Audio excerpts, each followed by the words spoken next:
Hello, everyone. Happy Friday. Thank you for spending your Friday evening with me. If you want to join us in the chat live, 6 p.m. Eastern Time, you got to do it on Rumble. Rumble.com/Haley is the only place you can watch Nightly Scroll. Of course, you can catch it later if you want or listen on your favorite podcast platform. So wherever you catch Nightly Scroll, however you want to catch Nightly Scroll, just make sure that you do it. Make sure that you catch up on episodes you haven't. Make sure that you tell a friend. Make sure that you leave a 5-star review. All of that helps, and I appreciate it. Before we get into tonight's show, I want to just tell you quickly about our sponsors. First up is Blackout Coffee. You know I love my Blackout Coffee, so let's talk about real convenience without sacrificing quality. You already know this is how I start my morning, and if you're like me and you need that caffeine fix fast, their coffee pods are a total game changer.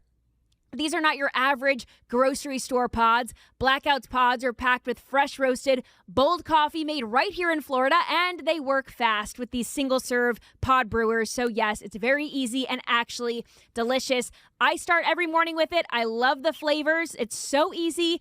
No more bitter, stale junk. You just pop one in. Boom, you got a strong, smooth cup of coffee in just seconds. So whether you're racing out the door, juggling kids, or jumping into back-to-back calls, this is your new morning lifesaver. And the best part is they ship nationwide, so no matter where you live, you can have Florida fresh coffee at your door in days. Just head to blackoutcoffee.com/scroll and use code SCROLL at checkout for 20% off your first order. I also want to tell you about the Wellness Company. If you are one of these people who took the COVID-19 vaccine, are you feeling off after taking the vaccine? If you are not alone, and new research backs it up. In a groundbreaking study, risk stratification for future cardiac arrest after the jab, Dr. Peter McCullough examines what he calls an alarming rise in sudden cardiac events among young and previously healthy individuals. His study found that tiny hidden patches of heart inflammation, often missed by doctors, could silently be building up, leading to sudden heart attacks during exercise or sleep. That is why the Wellness Company created the 3-in-1 Ultimate Spike Detox, crafted with 100% natural ingredients, specifically designed to help your body clear harmful spike proteins, reduce inflammation, and support heart health. Don't wait until symptoms strike. Experience the only formula approved and used by Dr. Peter McCullough, a top freedom-fighting doctor who risked it all, and he did risk it all. So love him, and head to twc.health/scroll and use code SCROLL to get 10% off, plus free shipping. Get back to that pre-COVID feeling. These statements and products have not been evaluated by the Food and Drug Administration. These products are not intended to diagnose, treat, cure, or prevent any disease or condition. Without further ado, Nightly Scroll starts now.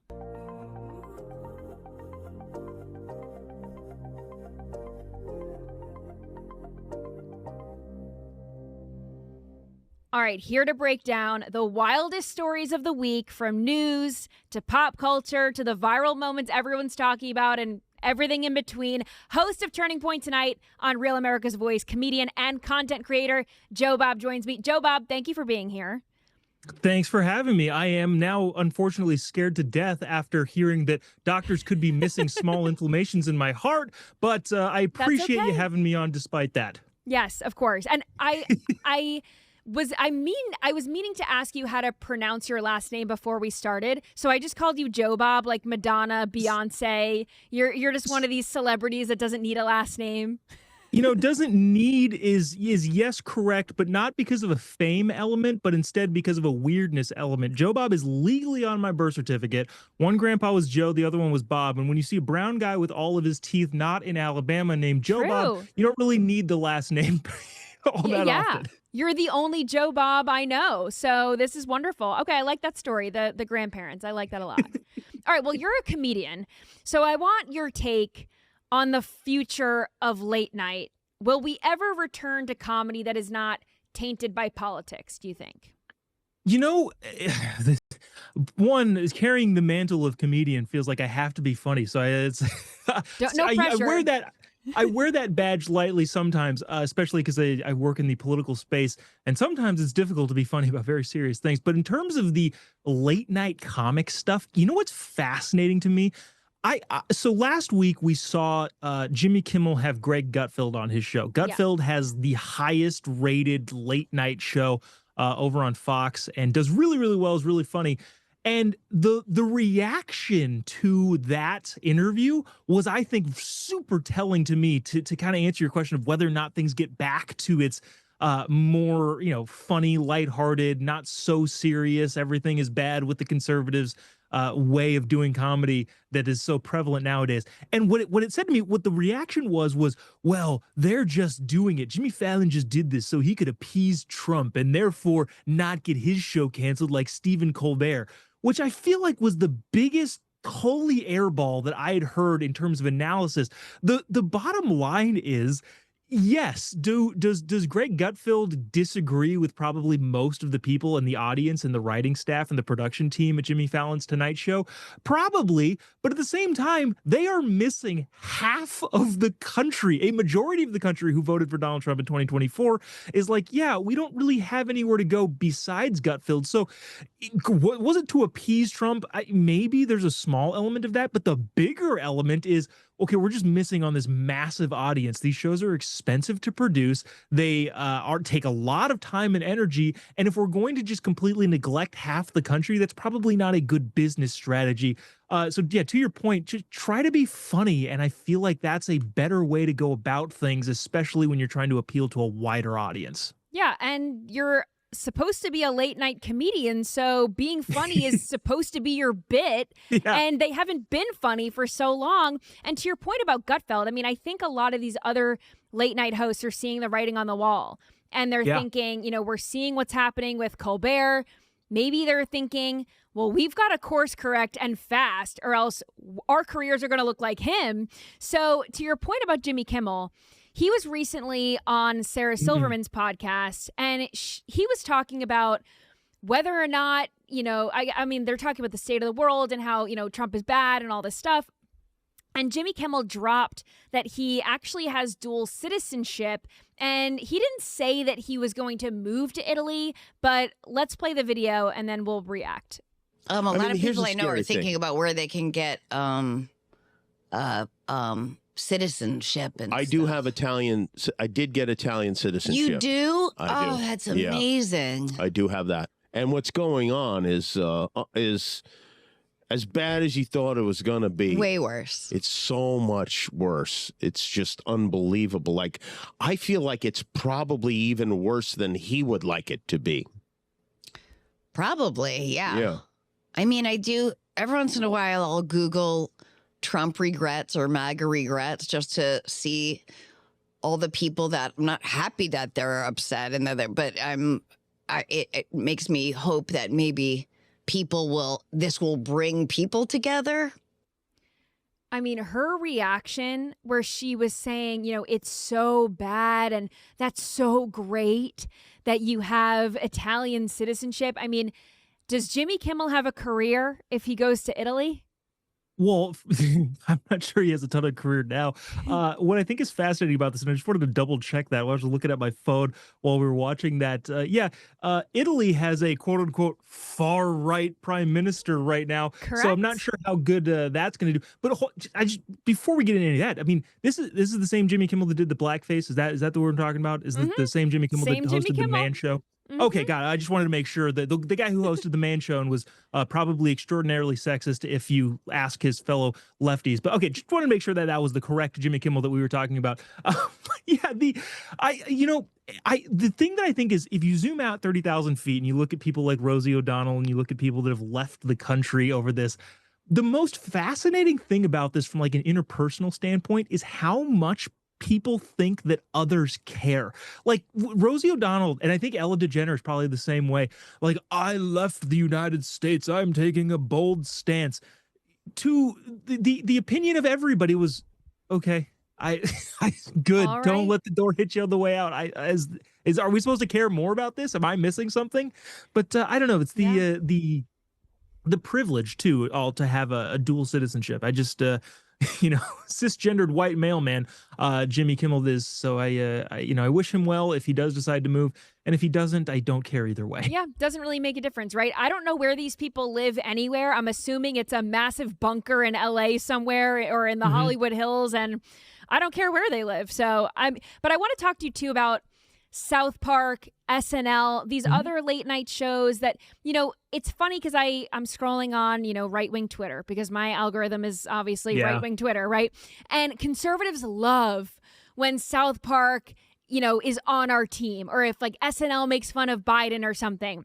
And then they're back to hating on them when they call out the right. I like that these shows can call out both sides. I just wish it was more equal and not so lopsided on the left side. But I like that they can call out us too. I think it's funny when they make fun of us. Well, I think the South Park guys do a pretty good job. Obviously, they're not going to be down the middle necessarily. They're definitely not going to lean to the conservative side of the aisle, but they do a pretty good job at lampooning their own side too. And they, yeah, like you said, that's something that is appreciated. I think another guy, Seth MacFarlane, that does a Family Guy, similar kind of concept. I would imagine, politically speaking, and I don't actually know, but I would imagine if I were to place money on it, he's probably a pretty big lefty kind of guy. But Family Guy takes a bunch of stabs at pretty hilarious content that has to do with race, that has to do with gender and sex and all that sort of stuff. And, that's what I think the country used to be. We're so segmented off into our own like little like sectors of things, which, is a problem on, left-wing media, obviously, but also conservative media too. We've lost the sense of kind of communal understanding of cultural phenomenons. There is, I don't know, you look back to like the not to go down the rabbit hole too far, but the season finale or the series finale of MASH, right? Like everybody and their mother knew what happened. We're talking about it around the water cooler. Nowadays, right? Like I go anywhere, you talk to another couple and they say, "Oh, have you guys seen this show?" And it's like it's our favorite thing. It's the best thing we've ever seen. And I'm like, I've never even heard of that. Totally. And so yeah, it's a problem, I think, and I enjoy the fact that there still are some outlets that will take stabs at both sides to kind of have this like common ground, because unfortunately it seems like it's vanishing, and I don't think that's necessarily a good thing ultimately for us. Yeah, it's interesting that you brought up that point, because you think about these streaming platforms, and I think the most recent example I can think of is mostly HBO shows where it's Game of Thrones or White Lotus, where a new episode comes out and everyone goes and rushes to watch it so that they're like up on what's happening. But for the most part, people stream what they want to stream when they want to stream it. So there's this lack of community in terms of what people are watching now, because to your point, everyone's watching different stuff.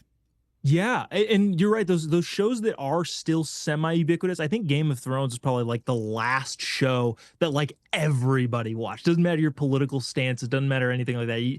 You watched that. White Lotus has kind of gotten there. Are we allowed to spoil White Lotus season 3 yet? Yeah. Because I feel like It's been out for if you a haven't while. watched it already, I can't imagine you're going to.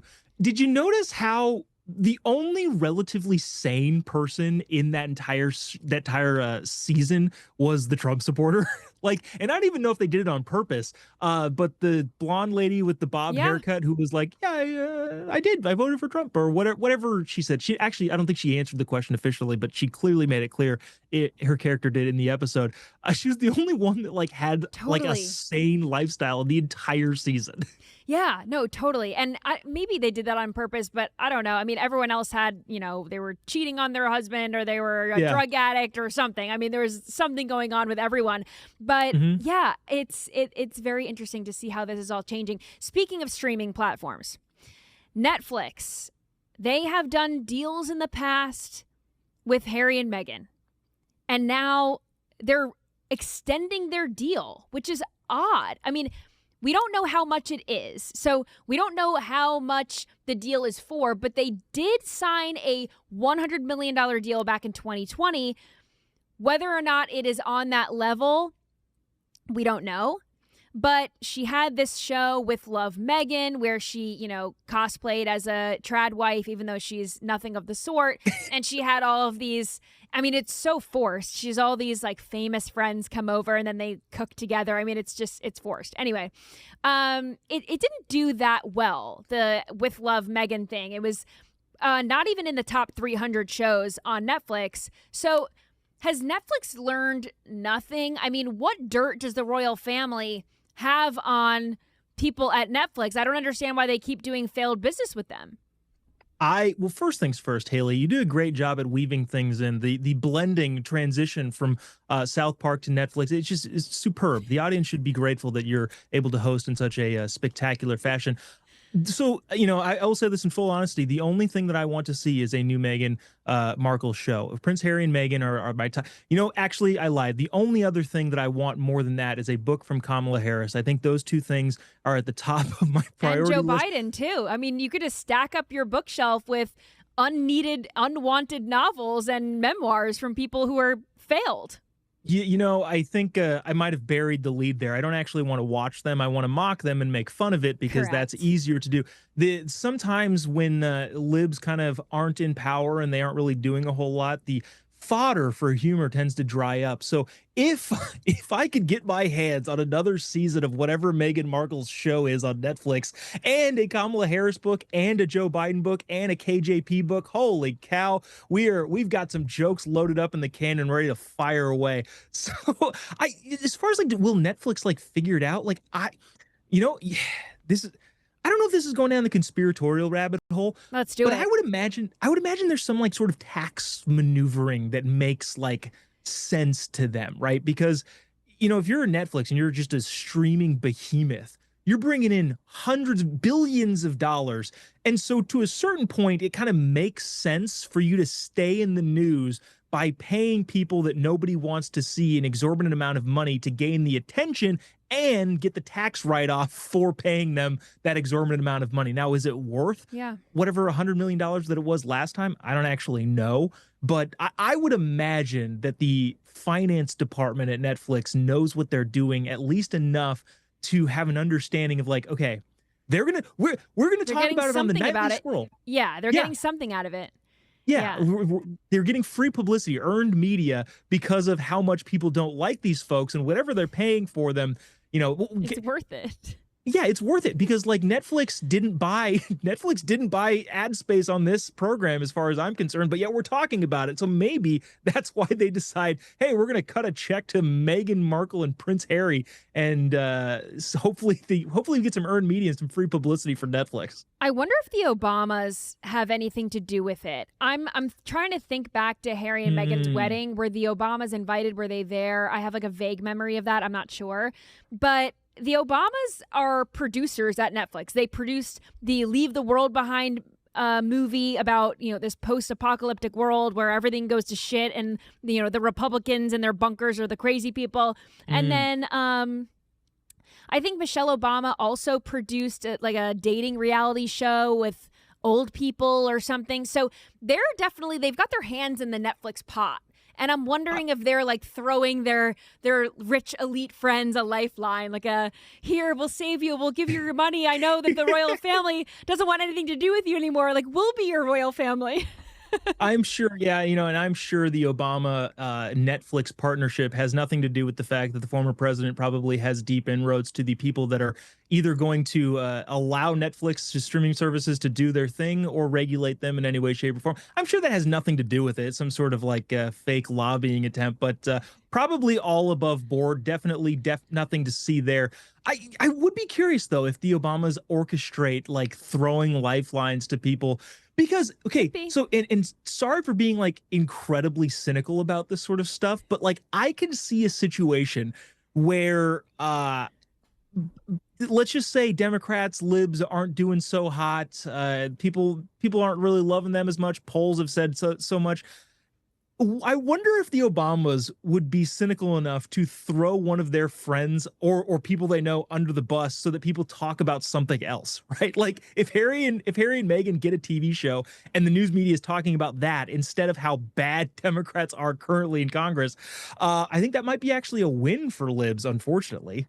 I wouldn't put it past them. I think this is something that the media does all the time, and the media and the Democrats are in bed together. So I would assume that they do this kind of stuff all the time. I remember when Hunter Biden was on trial, that's when the Titanic submersible thing happened, and there was a whole conspiracy. I remember because they knew right away that the submersible exploded. I think they knew within seconds of hearing those bangs. And I mean, people at that company knew. The Ocean Gate company knew. And then I remember they had us all in a tizzy for like 3 days. CNN had an oxygen countdown, like they're going to die, you know, because CNN loves a death count and they love a death toll and they love this stuff. So I remember Hunter Biden was on trial and I'm like, looking back, they were distracting us. They knew that they were all dead, but they were trying to distract us from Hunter Biden. So I think that they do that. Speaking of what everyone is watching, are you on TikTok? Okay, I'm glad you said TikTok. I thought you were going to say Love Island because I think I'm pretty attuned to pop culture, and I enjoy that sort of stuff. TMZ is my favorite website to read, which I don't know how well that bodes for me as a conservative commentator.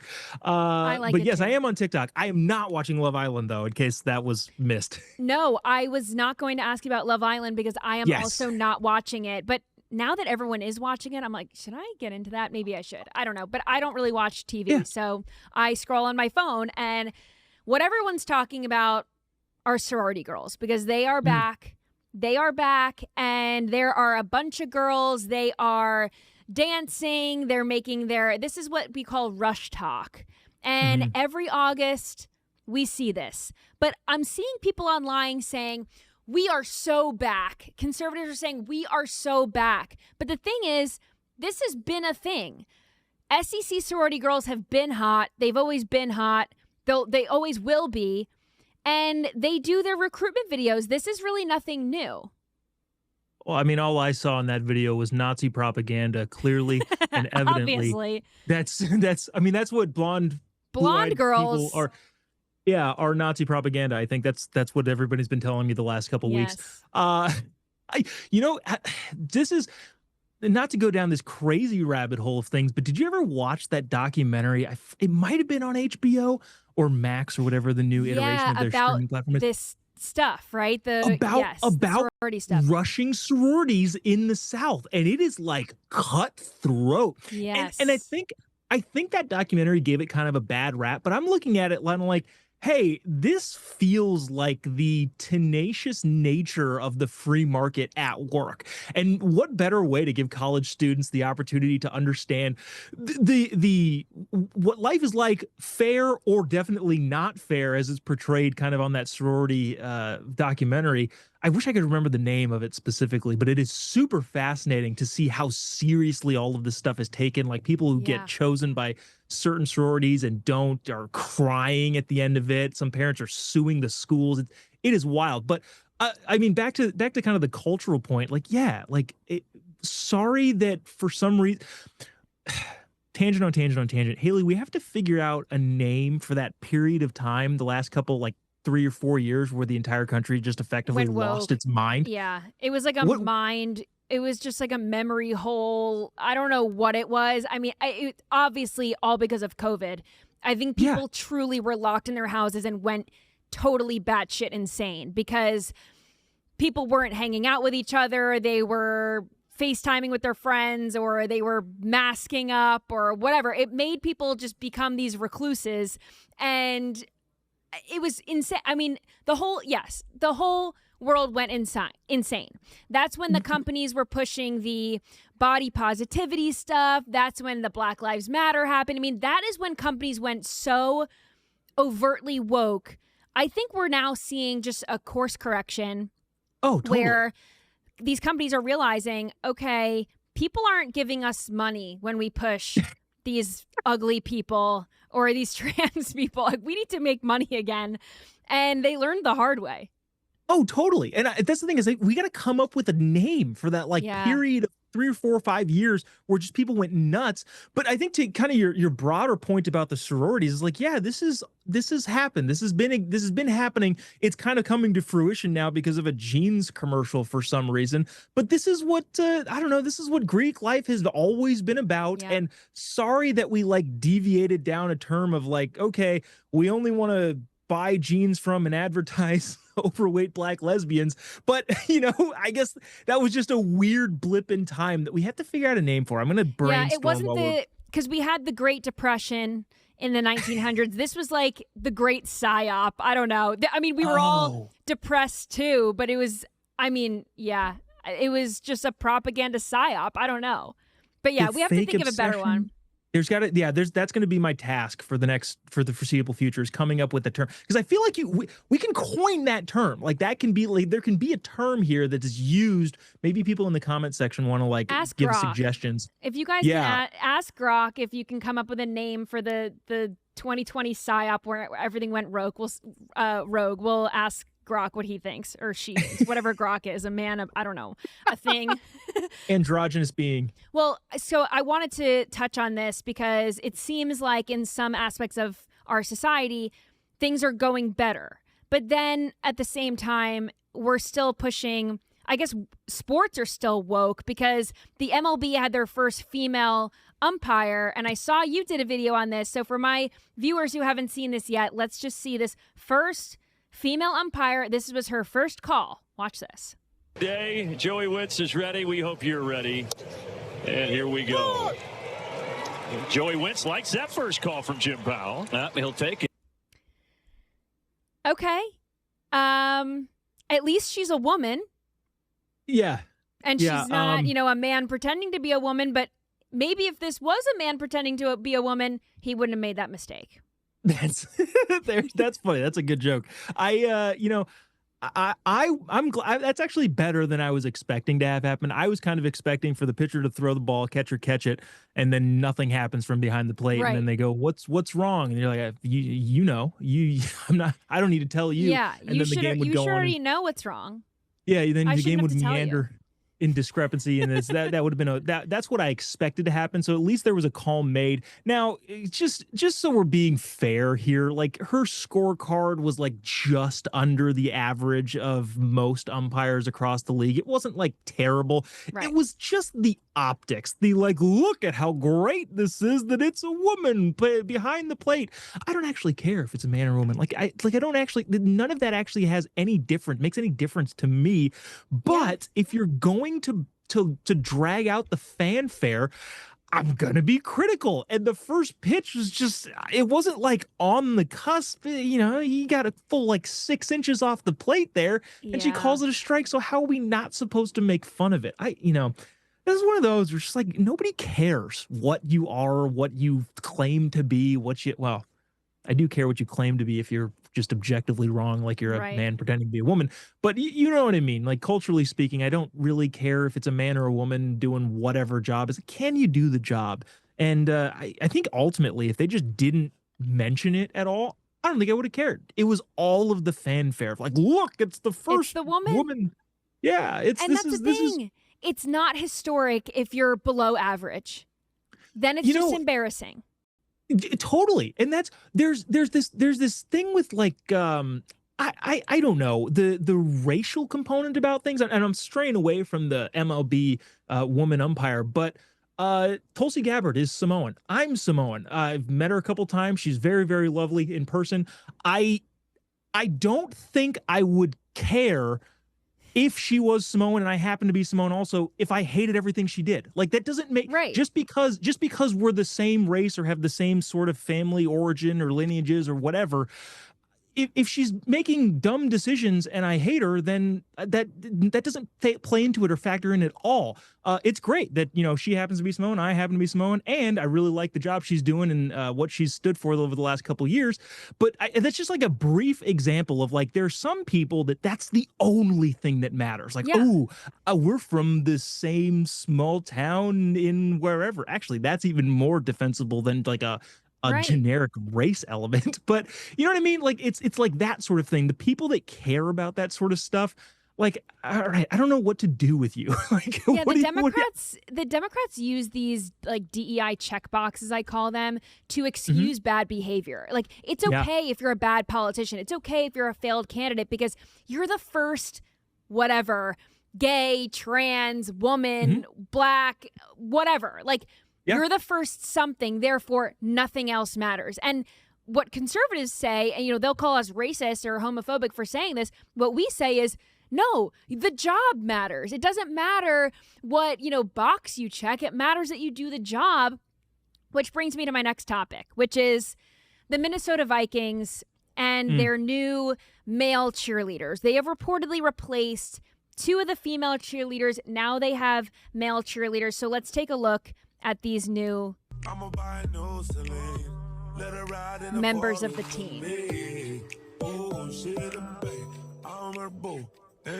The hair flip. Okay, I will say, I'm going to give my take. I actually don't care about this. And I know that this is an unpopular opinion amongst, right-wing Twitter and everyone who gets all riled up about this. They're not wearing dresses. They're wearing shorts. Yes, he does the effeminate hair flip and all that, but they're flamboyant gays, and clearly they're good enough to make the team. So if we claim to be proponents of merit-based accomplishments and opportunities, if they took the places of two women on a co-ed team, then that means they were better than them or more useful than them, and they deserve the right to be on the team. Unfortunately, Haley, you are 100% wrong in this particular instance. Not for the reason that you might think. Let me have it. I think you're wrong because, unfortunately, there were only two men on there. Tim Walz has been fighting to be a cheerleader for a Minnesota franchise for his entire career. Look at how the guy waves. He's like, he's made for cheerleading. The fact that he was not included in this roster, to me, is just an abomination of the sport of cheerleading, to overlook someone with that skill and talent and lives in that city. That, to me, is the biggest issue. To your point, I don't actually care either. It's just fun to make fun of. But justice for little Timmy. He wants to be a cheerleader too.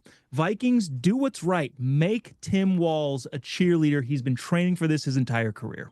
Seriously, and he's not only been fighting for that, he's been fighting for the tampons in the boys' bathrooms. I mean, yes. This is Tim Walz's space. This is his domain, and I do agree. I mean, his dance moves with Gwen, they're very cringy, but maybe he can work on it, and maybe we'll see him on the sidelines next year. He touts his football career being an assistant high school coach or whatever. I mean, maybe he can make it big as a cheerleader. Yeah, he was discriminated against and left off of this list for what I can only imagine is ageism. That's the only reason that comes to my head of why Tim Walz was not on this list. He is a younger man who looks incredibly old, but because of that look, I think he was not included. And I think it's just a travesty to see him left off of such an auspicious roster on the Vikings cheerleading team. I don't know how longer I could take this serious gambit. Yeah, I think you're right. I don't actually care, but it is fun, especially considering this is in Tim Walz's backyard. Because I actually don't think that men really care about the cheerleaders at the football games. I'm just going to throw it out there. I think if you are going to the game, and there have been some season ticket holders for the Minnesota Vikings that are so upset over this, they are canceling their season tickets or they're boycotting the game. And it's not just the Minnesota Vikings. The Eagles have male cheerleaders. I think there's a trans cheerleader on the Panthers. So this is like an NFL-wide thing. So again, I feel like conservatives, every few years, there's like calls to boycott the NFL altogether, but I don't know. I just don't think it's really that big of a deal. I agree with you. I don't actually. I mean, if you really want to go down that rabbit hole, and I feel like I've said go down that rabbit hole a million times this episode, but sorry about that. It's kind of hard to make the case really for cheerleaders at all in the game. Like, I mean, and people will be like, no, they're a part of the game, and that's all great. Okay, when do you go to the bathroom? Do you go to the bathroom when the game is gone, or do you go to the bathroom when it's a TV timeout or halftime or in between quarters when there's nothing to do but watch the cheerleaders? Like, it's kind of a, well, geez, man, I could probably give you an actual reason as to why they still have them. Because the NFL, like the NBA, has kind of a domestic abuse problem that they kind of want to not be seen as that. And so, hey, look, we also employ some of these women, so that's good for us. We're supportive of feminism and whatever. That's why I think that actually is. But overall, just like from a product that is the NFL, it doesn't really make a difference to me one way or the other. If they got rid of the entire cheerleading team in Minnesota, it wouldn't affect my life whatsoever. I'd probably still watch the game. I'm only arguing because I will argue in defense of women's sports until the day I die. Like this is an issue that I care about. I care about protecting women. In this case, though, there have been male cheerleaders for decades. Like, this is not new. So for me, if it's a co-ed team and the women trying out know that there are also men trying out, it's not a surprise. They're not being hurt. If anything, these men are stronger. They could protect them, throw them, whatever they have to do.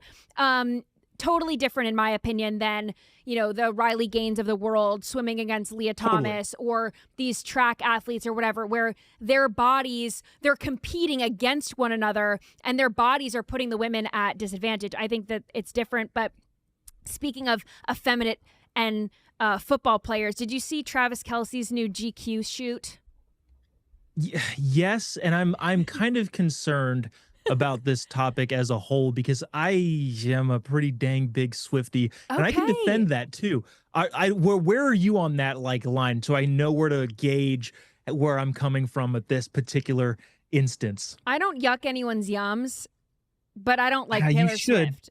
There are some yums that should be yucked. I'll tell you that right now. As a Christian man, I can tell you a couple things that God would forbid in every corner of the earth, but I understand your point. Well, what do you want? I am so into this story just from every single angle. One, I mean, it's been said over and over and over again that Taylor Swift ditching kind of mealy-mouthed, weak men who probably could get knocked over if a child sneezes and going for the big hulking football player, regardless of what she says politically, that's beneficial to the conservative side of the aisle. What's the, actions speak louder than words. Taylor Swift can be the patriarchy and all that sort of stuff. Then she goes and dates one of the biggest, manliest dudes on the planet. And all right, well, that's a better example than, what you were doing in the past. So I mean, I like this relationship as a whole. Also, too, I've brought this up and into the weeds of my Taylor Swift folklore knowledge or whatever, not the album folklore. I was just going to say, I'm not even a Swiftie, but I picked up on that. So well done. Taylor Swift in her Antihero, the song, it's all over the place. Everybody's heard it. Has the most based lyric I have heard in the last decade. It's did you hear my covert narcissism? I disguise as altruism like some kind of congressman, which is yeah, dude, right, left, center. Yes, Congress is a bunch of narcissists in so many cases. There's obviously a few good guys in there, and we like to see that. But yeah, they're disguising their narcissism as altruism, and they're in Congress. I it's so hard for me to hate Taylor Swift, and I hope there are some people in the comments that disagree, because I love seeing the takes there. But overall, Travis and Taylor, I'm a big fan of. I hope they get married. I think Taylor Swift, maybe a 2 because I'm optimistic. I think Taylor Swift is one kid away from starting to become a conservative of oh man, this is actually what we were meant to do. Yeah, maybe she'll go Mama Bear. Yeah, dude, you never know. I think we're close. Especially with Travis's brother. Well, he's got 4 kids now too. So there's got. He's a girl dad all the way. They're all girls. Yeah, that itch is coming. I'm holding on hope for Taylor Swift. Not necessarily coming out MAGA right-wing extremist, but more sensible politically speaking, and especially with the actions that she's displaying, being anti mealy-mouthed nothing men. Yeah, if you guys can bring up the Travis Kelce GQ shoot just so we could find some pictures of it. I mean, I made a video about this earlier this week that he is cosplaying blue-collar men. It is almost offensive the way that he is wearing their culture as a costume, where he's wearing the construction vest, he's wearing, the fishing boots, and it looks like he's outside of Alligator Alcatraz. But then he's also carrying an Hermes bag. I mean, it's very odd. And I made the point that they're trying to take back Americana and that culture from the right. They see that we're gaining some speed in the culture department, kind of winning the culture war in so many ways. And they're trying to regain this. Toxic masculinity is over. We can also do masculinity. We'll just have, Mr. Pfizer do it. And we'll put him in some fishing trunks and whatever. And they just did a really bad job. So I think they're, here he is. This is like Alligator Alcatraz. That's funny. It's odd, right? Okay, you want to know my take on this? Just Yeah. like looking at this. Okay, so you're right. Like that is a great point and a great observation. It's kind of cosplaying Americana, and it's not like the best look if you're in that field, that line of work, and that's kind of like making fun of your culture. Men aren't looking at that, right? That is like, I understand GQ is kind of a men's magazine, but what man there is searching out Travis Kelce pictures? That is all women that are looking at that. And if women around the country are looking at, again, a just hulking figure of a dude and saying, I want that, of course, not lustfully, nobody wants that to happen, Right. but I want that in a husband, boyfriend, fiance, whatever. I feel like that's a win. Like I get what you're saying. You're right, by the way, but I just think the audience is such that like the women that see that attractive and then want that in men, and therefore men adapt to be something like that. I feel like that ultimately is a win down the line. Yeah, they might come over to our though- side.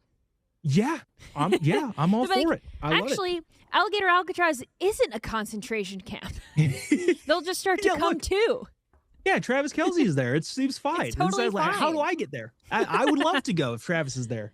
Well, speaking of husbands, fiancés, all of this, I'm sure you saw engagement ring gate break out on, again, conservative Twitter, where we'll play the video, but this is Okay. Sarah Stock. She's a conservative e-girl, as they call Huh. her. She was excited. She got engaged.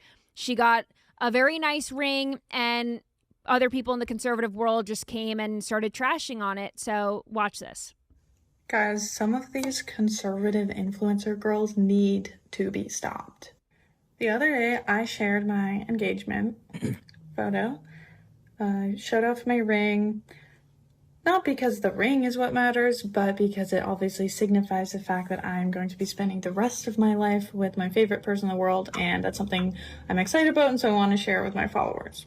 And who decides to show up?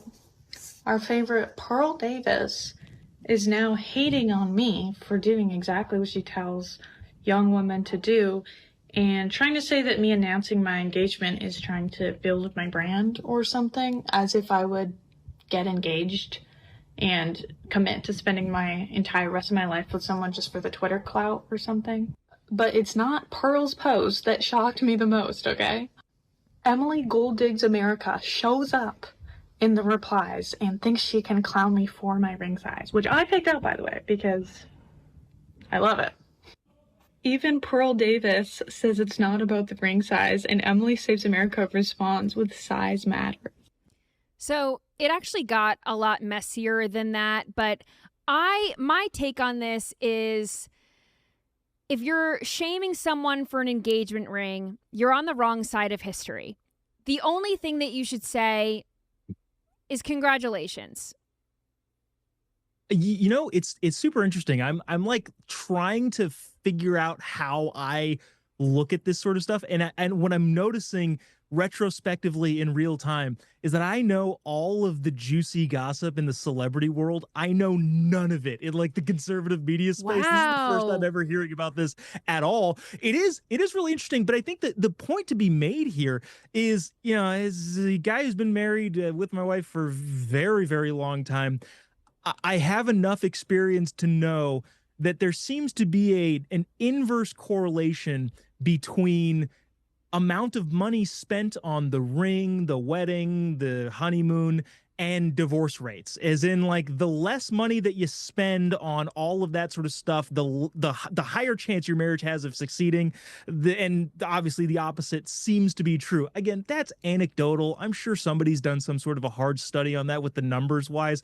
But I don't know. This is super interesting. This is the first time hearing about it, but I'm also like fascinated that somebody would actually care about, like, I don't know, it's great. You're getting married. Getting married is a positive thing. Totally. And, you know, one can make the case, like, you know, thank God your husband, boyfriend didn't spend $50,000 on a ring. That I wouldn't marry that guy. Yeah, I would say, Yeah. hey, He's hold your fiscally horses there. irresponsible. Yeah. I'm not sure that's the best approach to this sort of thing, but I don't know. That's interesting. I'm learning a lot about myself here. I appreciate you opening me up to this new world. Now, I will say that I'm not sure I like it. I'd much rather, people that I agree with on 97% of things not be infighting. Right. But that is a fascinating insight. Wow. Yeah. Well, I think you brought up a really good point about the correlation between the big lavish wedding, the huge ring, and having the marriage not be that successful versus a smaller ring, a more conservative party, if you will. I think it just goes back to conservative values where if you place the importance on the marriage itself and not the ring and the wedding, you're probably in a better spot than the people who throw the big, they go into debt over the big wedding day. I mean, you can't care more about the wedding day than the marriage itself. But yeah, I mean, I would encourage you to go look up this controversy because it got very, very messy and very dirty. I mean, Pearl was saying, oh, this person, I can't even really say it on the show. Like it's that inappropriate. People were accusing of Emily Saves America engaging in some kind of unsavory behavior at Turning Point conferences and hotel lobbies in front of families, and people were just slinging insults back and forth. So I won't get into it. I'll let you do your research on your own time. Apparently, I am missing a fantastic reality show. I'm completely unaware of all of these things. I will say that I know a couple of the people involved in this, and I've never had any problem. I've ran into Sarah at I don't know where I ran into Sarah last, and I also ran into Emily at Charlie thing a long time, or I don't know, not all that long ago. Bottom line is, I feel like I've met these people in real life, and everything seems kosher and fine, and apparently other people hate each other. This goes to show, this is why I am so not a thing on X or Twitter. I don't know. I can't bring myself to use it as much as I probably should. But apparently I'm missing out on, like I said, the Jersey Shore of the internet. It really is. But to your point, it's better when the girls are not fighting. So we'll end it on that. Yeah. I like being, people ask me all the time, Haley, why aren't you at this conference, or why aren't you at this thing, or I've never seen you here, or whatever. And I'm like, I kind of like staying out of it. I like kind of being on an island by myself and not fighting with people. I'm not confrontational. I'm not going to be, the next Charlie Kirk debater. So I'm cool sitting here. I'm cool being friends with you virtually and just keeping to myself. So I wanted to thank you for coming on the show. This was a lot of fun, and we'll have to do it again sometime. I appreciate it. I would love to be back. I love the pop culture / not so hyper political world. Yeah, no, it's a good time. So where can people find your show? Where can they follow you? Where do people support you? Yeah, Real America's Voice, each and every weeknight at 7 p.m. Pacific, 10 p.m. Eastern. You can also just type in JOBOB pretty much anywhere on the internet. You'll be able to find me. If it's a brown guy with all of his teeth, like I said, that's me. That's the only Jobob that has not needed dental procedures. Yeah, that's pretty much it. I don't know. What do I call the internet's most lovable right-wing extremist? I think is my Instagram bio at the moment. I love it. So there you go. I love that. Thanks so much. Thank you. I appreciate it. I always love talking to Jobob. It was the first time that he was on my show, but I join him all the time on Real America's Voice on Turning Point tonight. So if you want more of me, you can get more of me and Jobob over there as well. So always fun to talk about all these viral moments of the week, and I hope you enjoyed it. Of course, you can follow me at Haley Karania on most social media platforms, Instagram, TikTok, X, and Truth Social. Never Threads, not Facebook, but everywhere else I am there. And I will see you right back here on Monday. See ya.